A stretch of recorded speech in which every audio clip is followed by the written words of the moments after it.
علی کل ایگزام دینے جا رہا تھا۔ وہ تھوڑا اداس تھا۔ وہ کہتا ہے، امی مجھے ڈر لگ رہا ہے، اگر میں فیل ہو گیا تو۔ امی نے پیار سے کہا، بیٹا گھبراؤ مت، دعا کرو، اللہ سب سنتا ہے اور مدد کرتا ہے ان لوگوں کی جو اسے سچے دل سے پکارتے ہیں۔ علی نے سر ہلا کر کہا، جی امی۔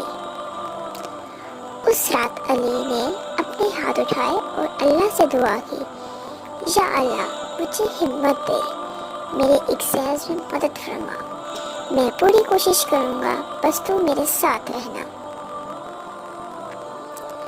نیکسٹ ڈے جب علی نے ایگزام پیپر دیکھا تو اس میں وہی سوال آئے تھے جو اس نے کل رات ریوائز کیے تھے۔ وہ مسکرایا اور دل سے بولا، شکر اللہ، تو نے میری دعا سن لی۔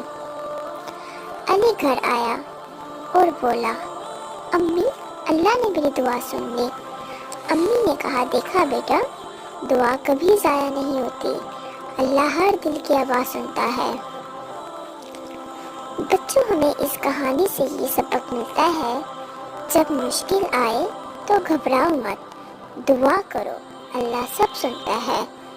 دعا ہر مشکل کو آسان بناتی ہے۔ اگر آپ کو یہ کہانی پسند آئی ہو تو ویڈیو کو لائک شیئر کرو اور فرما اسلامک ٹی وی کو سبسکرائب ضرور کرو تاکہ اور بھی پیاری اسلامک کہانیاں آپ تک پہنچتی رہیں۔ شکریہ۔